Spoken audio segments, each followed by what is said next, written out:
Good morning friends. ನಾನಿವತ್ತು beetroot ಪಲ್ಯ ಮಾಡ್ತಾಯಿದ್ದೀನಿ. ಪಲ್ಯ ಒಂದು ಮಾಡಬೇಕು ಅಂತ ನಾನು ಅಂದ್ಕೊಂಡೆ. ಸೊ ಬೀಟ್ರೂಟ್ ತುಂಬ ಒಳ್ಳೆಯದು ಹೆಲ್ತ್ಗೆ.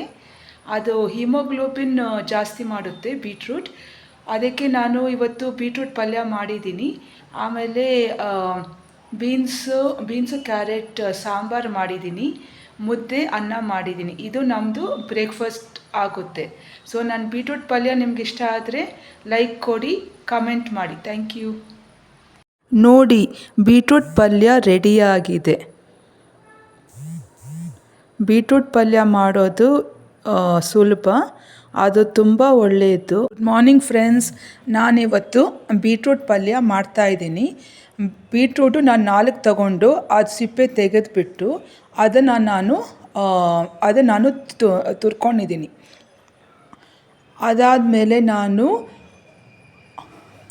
ತುರ್ಕೊಂಡಾದಮೇಲೆ ನಾನು ಸ್ಪ್ರಿಂಗ್ ಆನಿಯನ್ಸ್ ಆಮೇಲೆ ಮೆಣಸಿನ್ಕಾಯಿನ ಕಟ್ ಮಾಡ್ಕೊಂಡಿದ್ದೀನಿ.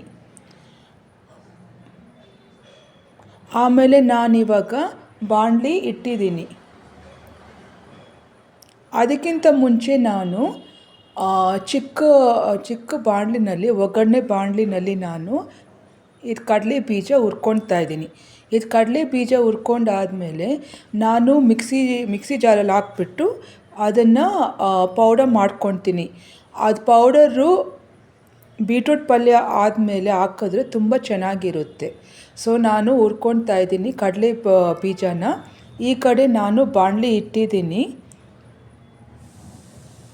ಎಣ್ಣೆ ಹಾಕಿದ್ದೀನಿ. ಎಣ್ಣೆ ಹಾಕಿದ ಮೇಲೆ ಸಾಸಿವೆ, ಉದ್ದಿನಬೇಳೆ, ಜೀರಿಗೆ ಹಾಕಿದ್ದೀನಿ.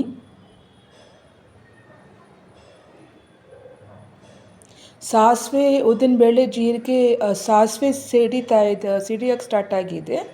ನಾನಿವಾಗ ಇದು ಕಡಲೆಬೇಳೆ ಹಾಕಿದ್ದೀನಿ. ಆ ಕಡಲೆಬೇಳೆ ಸ್ವಲ್ಪ ಬ್ರೌನ್ ಟರ್ನ್ ಆದಮೇಲೆ ನಾನು ಸ್ಪ್ರಿಂಗ್ ಆನಿಯನ್ಸು ಮತ್ತು ಸ್ಪ್ರಿಂಗ್ ಆನಿಯನ್ಸ್ ಕಟ್ ಮಾಡ್ಕೊಂಡಿದ್ದೆ. ಮೆಣಸಿನ್ಕಾಯಿ 2 ತೊಗೊಂಡಿದ್ದೀನಿ, ಕಟ್ ಮಾಡಿದ್ದೀನಿ. ಅದನ್ನು ನಾನು ಬಾಣಲಿನಲ್ಲಿ ಹಾಕಿದ್ದೀನಿ. ಅದು ಒಂಚೂರು ಹುರ್ಕೊಳ್ತಾ ಇದ್ದೀನಿ, ಫ್ರೈ ಮಾಡ್ತಾಯಿದ್ದೀನಿ. ಈ ಕಡೆ ಇದು ಕಡಲೆ ಬೀಜ ಬ್ರೌನ್ ಆಗಿದೆ. ಸೊ ಜಾಸ್ತಿ ಅದು ಫ್ರೈ ಆದರೆ ಅದು ಪೌಡರ್ ಮಾಡುವಾಗ ಬ್ಲ್ಯಾಕ್ ಬರುತ್ತೆ, ಆವಾಗ ಚೆನ್ನಾಗಿರಲ್ಲ. ಸೊ ನಾನು ಸ್ಪ್ರಿಂಗ್ ಆನಿಯನ್ಸು, ಮೆಣಸಿನ್ಕಾಯಿ ಹಾಕಿದ್ದೀನಿ. 1-2 ನಿಮಿಷ ಅದನ್ನು ಫ್ರೈ ಮಾಡಿದ್ದೀನಿ. ಅದಾದಮೇಲೆ ನಾನು ಬೀಟ್ರೂಟು ಹಾಕಿದ್ದೀನಿ. ನಾನು ಇದು ತುರಿದಿರೋ ಬೀಟ್ರೂಟನ್ನ ಹಾಕಿದ್ದೀನಿ.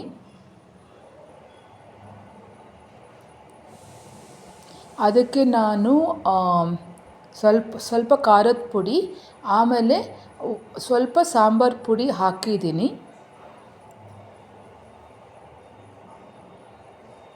ಉಪ್ಪು ಹಾಕಿದ್ದೀನಿ.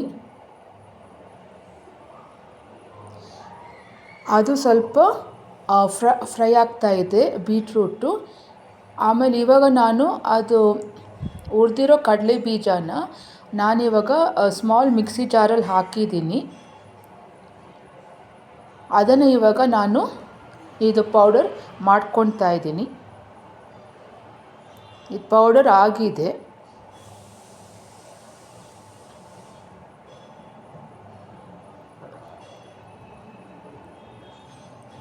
ಬೀಟ್ರೂಟ್ ಇನ್ನೂ 1-2 ನಿಮಿಷ ಬೇಯಬೇಕು. ಅದು ಸಾಫ್ಟಾಗಿ ಟರ್ನ್ ಆದರೆ ಅದು ಆಗಿದೆ ಅಂತ ಅರ್ಥ.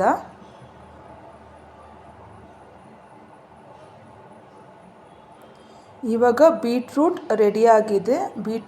ಬೀಟ್ರೂಟ್ ಸಾಫ್ಟಾಗಿ ಆಗಿದೆ. ಅದನ್ನು ಚೆನ್ನಾಗಿ ಕಲಿಸ್ಬಿಟ್ಟು ನಾನು ಬೀಟ್ರೂಟ್ ಪಲ್ಯನ ಇಳಿಸಿದ್ದೀನಿ.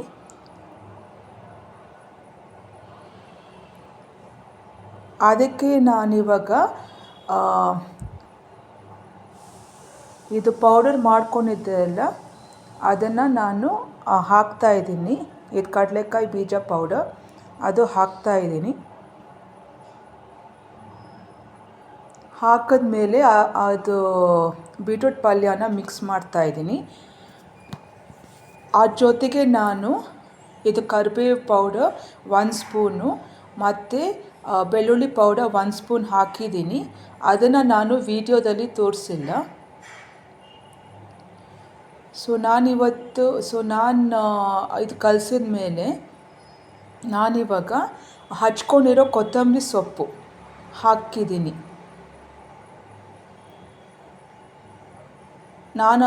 ನಾನು ಪಲ್ಯನ ಮಿಕ್ಸ್ ಮಾಡಿದ್ದೀನಿ.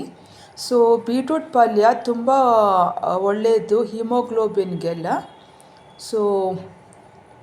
ಹಿಮೋಗ್ಲೋಬಿನ್ ಹೆಚ್ಚು ಮಾಡುತ್ತೆ. ಆಮೇಲೆ ರಕ್ತ ಕಮ್ಮಿ ಇರೋರು ಬೀಟ್ರೂಟ್ ಜ್ಯೂಸು, ಬೀಟ್ರೂಟ್ ಪಲ್ಯ ತಿಂದರೆ ಒಳ್ಳೆಯದು.